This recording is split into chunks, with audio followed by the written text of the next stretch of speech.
Good morning students. आज William Shakespeare की poem the seven ages of man जो है वो स्टार्ट करते हैं। सेवन एजेस ऑफ मैन का मतलब है मानव की 7 अवस्थाएं, और मानव की 7 अवस्थाएं जो यहाँ पर विलियम शेक्सपियर ने अच्छी तरह से दर्शाई हैं। बहुत ही शानदार तरीके से उसने 7 उन अवस्थाओं का जिक्र किया है, जिनमें से आज यहाँ पे मैंने 5 जो लिखी हैं। तो नेक्स्ट जो है अगली क्लास में अपने 2 का जिक्र कर पाएंगे, क्योंकि लंबी पोइम है काफ़ी। तो स्टूडेंट यहाँ पे 7 एजेस का जो यहाँ कार्य किया है, 7 एजेस में यानी मनुष्य को बताया गया है कि सबसे पहले जब वह बच्चा, जब छोटा सा बच्चा एक पैदा होने वाली अवस्था, फिर उसके बाद में यानी ये इन्फेंट है, इसके बाद में ये आगे स्कूल बॉय है। इस तरह से मानव की अवस्था जो है वो आगे अपनी स्टेज लेती जाती है। 1 जो है 2 3 4 ऐसे 5th 6th 7th ऐसे बढ़ती जाती है, और लास्ट स्टेज में मनुष्य जो है वो वापस एक चाइल्डिश यानी एक चाइल्डहुड वाला स्टेज है वो जीने लगता है। तो देखो यहाँ पे कैसे किस तरह से बताया गया है 7 एजेस के बारे में।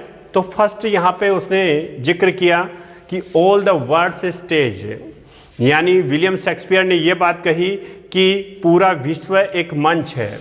ऑल द वर्ल्ड यानी सारा संसार, स्टेज यानी क्या है, एक मंच है। जब ये पंक्ति यहाँ पे दी गई है ऑल द वर्ल्ड्स स्टेज, संपूर्ण विश्व ही एक मंच है, तो इसमें यहाँ एक अलंकार का प्रयोग हो गया और उसका नाम है मेटाफर। तो ये भी आपको ध्यान में रख लेना है कि कौन सा अलंकार यूज हुआ है। मेटाफर यहाँ पे जो है यानी रूपक जो है अलंकार यहाँ पे इस पंक्ति में है। And all the man and woman are merely players, और इसके सारे पुरुष, ऑल द मैन यानी सभी पुरुष, एंड वुमन यानी ये सारे जो महिलाएं हैं, आर मेरली प्लेयर्स, मेरली यानी मात्र, केवल, प्लेयर्स हैं यानी किरदार हैं, तो केवल ये किरदार करने का यानी अभिनय करने वाले हैं। तो ये पंक्ति भी यहाँ पे जो है वो मेटाफर का रोल कर रहा है। इसमें भी क्या है, मेटाफर है, क्योंकि यहाँ पे रूपक अलंकार इसलिए है क्योंकि दोनों में देखो सिमिली और मेटाफर इसमें काफ़ी यूज हुआ है। मेटाफर का प्रयोग इसलिए है कि यहाँ पे पूरे विश्व को जो है उसने क्या बता दिया, मंच बता दिया, जबकि हम ऐसा नहीं मानते हैं। मंच तो हम अपने बनाते हैं, वही मंच होता है, बट इसने पूरे विश्व की धरा को, संपूर्ण इस जगह को ही क्या कह दिया कि इट इज़ ए स्टेज, ये एक मंच है। तो विश्व की तुलना जो है वो मंच के साथ की गई है। वैसे ही मैन वुमन की जो एक यहाँ पे बात की गई है, एक समानता दिखाई है, वो प्लेयर्स के साथ दिखाई है। तो यानी इसमें मेटाफर का प्रयोग हुआ है। दे हैव देयर एग्जिट्स, वे अपना एग्जिट्स रखते हैं, और एंड देयर एंट्रेंसेस, और इसके साथ में ही अपना क्या है, एंट्रेंसेस रखते हैं। तो यहाँ एग्जिट्स का मतलब होता है कि बाहर जाने वाला रास्ता, और एंट्रेंसेस का मतलब है प्रवेश करने वाला रास्ता, और एग्जिट्स यानी बाहर निकलने वाला रास्ता। तो विलियम शेक्सपियर ने यहाँ पर ये बात कही है कि दे हैव देयर एग्जिट्स, यानी वे मंच से उतरने वाला रास्ता और मंच पर प्रवेश करने वाला रास्ता रखते हैं। And one man in his time, और एक व्यक्ति अपने जीवन में प्लेज मैनी पार्ट्स यानी बहुत सारी भूमिकाएं अदा करता है। हिज एक्ट्स बीइंग 7 एजेस, और उसका जो एक्ट है, जो एक्टिंग है, अभिनय है, वो कितनी अवस्थाओं में पूर्ण होता है, 7 अवस्थाओं में पूर्ण होता है। तो आपने यहाँ पर ये बात मानी। यहाँ पे जो ये बात कही गई है दे हैव देयर एग्जिट्स, ये बात इसलिए कह रहा है कि व्यक्ति जन्म लेता है और मृत्यु को प्राप्त हो जाता है यानी मर जाता है। इस तरह से वह अपना अभिनय करता जाता है। आगे देखिए यहाँ सेकंड स्टेंजा में क्या कहा, एट फर्स्ट द इन्फेंट, यानी सबसे पहले वह एक शिशु अवस्था रखता है, सबसे पहले वह एक शैशव अवस्था में होता है। तो सबसे पहली स्टेज क्या है, what is the first stage of a man, ऐसे अगर पूछा जाए तो आप यहाँ पे जानकारी देंगे कि एट फर्स्ट द इन्फेंट, यानी सबसे पहले वह एक शिशु की अवस्था में होता है, शैशव अवस्था में होगा। तो ये भी आप यहाँ पे बता दोगे।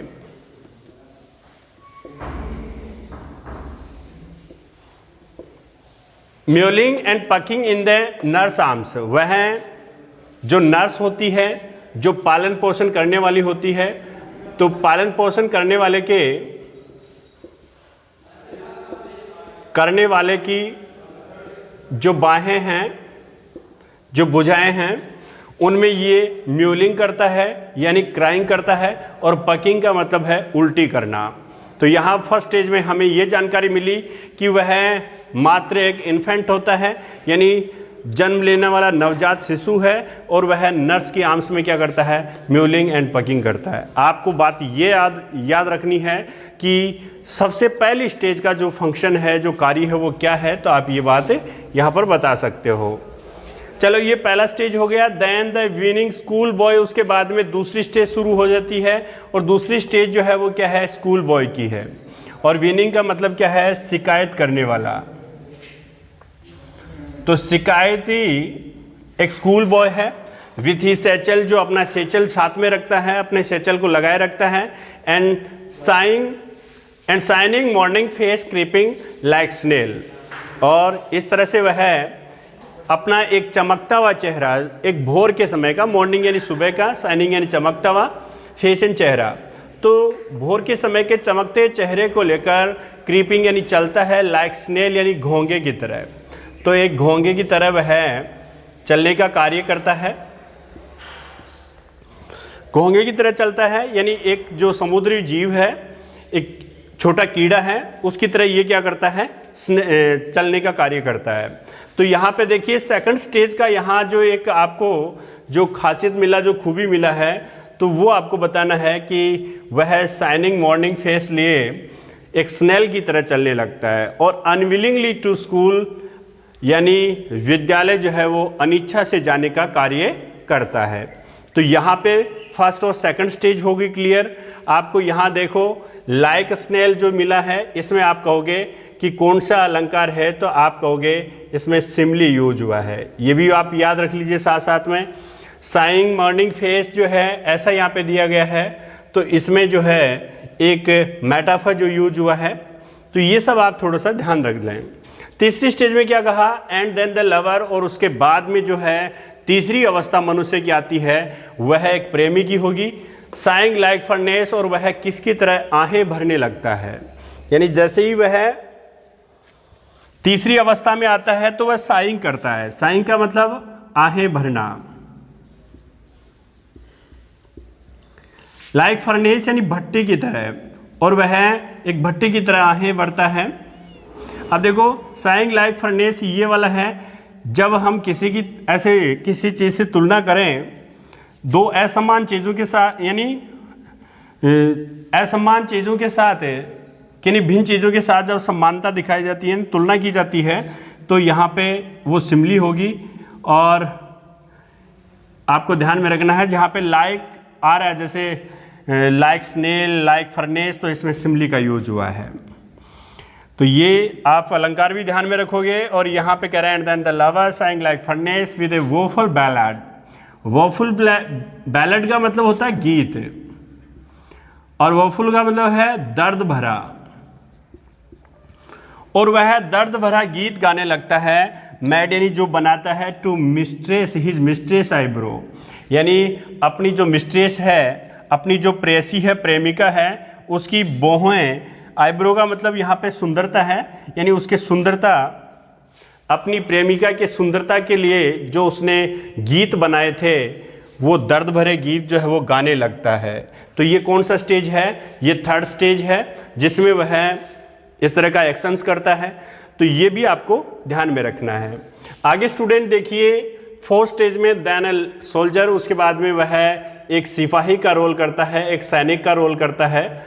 और सैनिक का जब रोल करता है तो वह किस तरह का दिखाई पड़ता है, फुल ऑफ स्ट्रेंज ऑल्स, वह बहुत ज़्यादा स्ट्रेंज यानी विचित्र, अजीब, विचित्र ओज करता है। ओज का मतलब किसी तरह की जो प्रतिज्ञा करना, शपथ लेना, तो वह बहुत ही विचित्र बातें करता है। एंड बेडी लाइक द पार्ड, और अपनी दाढ़ी जो है वो एक तेंदुए की भांति रखने लग जाता है। किसकी भांति, तेंदुए की भांति अपना दाढ़ी रखता है।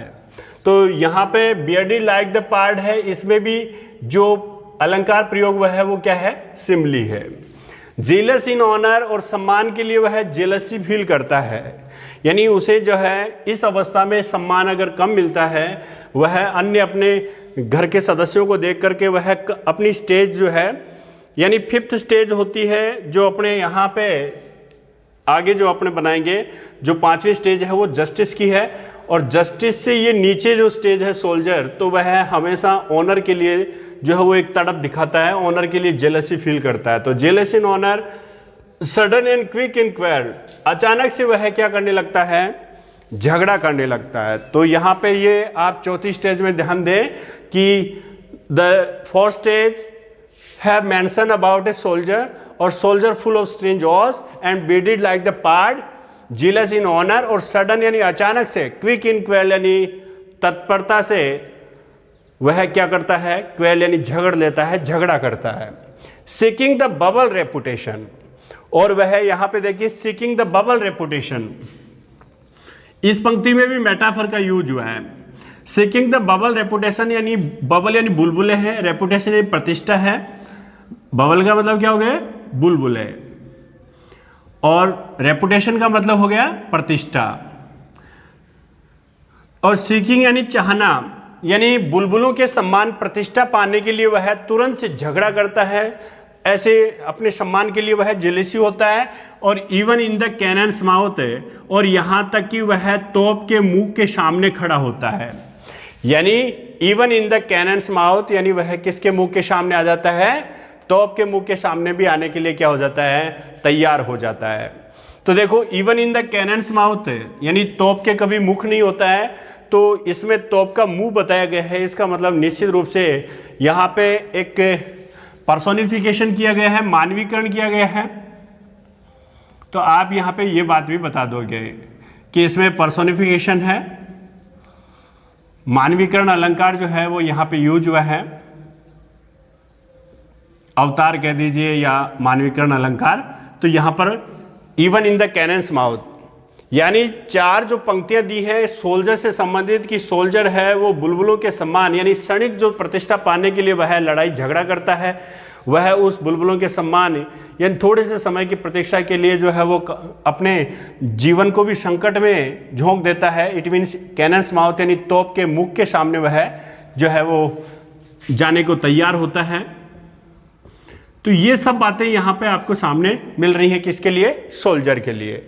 पांचवी है एंड देन द जस्टिस, उसके बाद में वह जस्टिस का रोल करने लगता है। जैसे ही वह न्यायाधीश बनने का कार्य करता है, वह अपने घर में एक न्यायाधीश का रोल करता है। यानी वह इस संसार में न्यायाधीश का रोल करने का मतलब है कि वह काफ़ी अपने आप को एडल्ट जो है वो शो करता है, बहुत ज़्यादा गंभीर दिखता है, ये सब उसकी खूबियां होती हैं। तो then the justice in fair round belly यानी उसका जो है पेट है वो फेयर राउंड हो जाता है। फेयर राउंड का मतलब अच्छी तरह से गोल मटोल, बेली का मतलब पेट है, तो उसका जो तोंद है वो फेयर राउंड हो जाता है यानी गोल मटोल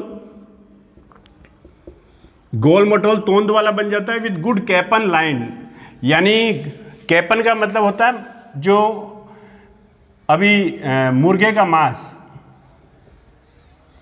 जो मुर्गे का मीट है, मांस है, तो मुर्गे के मांस एक अच्छे मुर्गे या ताजे मुर्गे का, गुड का मतलब ताजा हो गया, ताजे मुर्गे का मांस जो है वो लाइंड हो जाता है। लाइंड का मतलब यहाँ पे है कि चिन्हित होता है कि उसने ज़बरदस्त जो है वो मीट खाया है, बहुत अच्छा जो है वो खाना पीना किया है। तो मोटे ताजे मुर्गों का मांस खा करके उसका जो बेली है, जो तोंद है वो गोल मटोल बन जाता है। ये कौन से में है, जस्टिस में। विथ आई सिविर, और उसकी आंखें जो है वो काफ़ी सिविर हो जाती हैं, गंभीर हो जाती हैं, आंखें जो हैं वो गंभीर हो जाती हैं। And beard of formal cut, और एक साधारण एक औपचारिक ढंग की दाढ़ी रखने लगता है, यानी ऑफिशियल जो एक दाढ़ी रखने लगता है। फुल ऑफ वाइज सोच, और बुद्धिमत्तापूर्ण जो है वो सोच यानी बातें, सोच यानी कहावतें, और ऐसी अपनी जो कहानियां हैं वो बुद्धिमत्तापूर्ण कहानियां करता है। एंड मॉडर्न इंस्टेंसीज, और आधुनिक उदाहरण देने लगता है। यानी कहने का मतलब है छोटे वाले जो भी लोग होते हैं, नीचे की स्टेजेज होती हैं, सेकंड, थर्ड, फोर्थ, उन स्टेजेज को वह अपना ज्ञान बांटने लगता है। वह उन्हें अच्छी तरह से ऐसे बताने लगता है कि इस प्रकार से दुनियादारी होती है, ऐसे ऐसे कई उदाहरण देने लगता है। तो एग्जाम्पल्स काफ़ी देता है। तो मॉडर्न इंस्टेंस का मतलब है आधुनिक ऐसे उदाहरण तरक बातें। And so he plays his part, और सो यानी इस तरह से ही प्लेज हिज पार्ट यानी वह अपनी भूमिका अदा करता है। कौन से अवस्था में? जस्टिस एज में। तो ऐसे 5 अवस्थाएं मैंने जो हैं वो आज के इस जो अपने क्लास में रखा है, उसके बाद में 6th और 7th को हम जो है वो कर लेते हैं, ताकि काफ़ी लंबी क्लास ना बने और हम जो है अच्छी तरह से पढ़ पाएँ।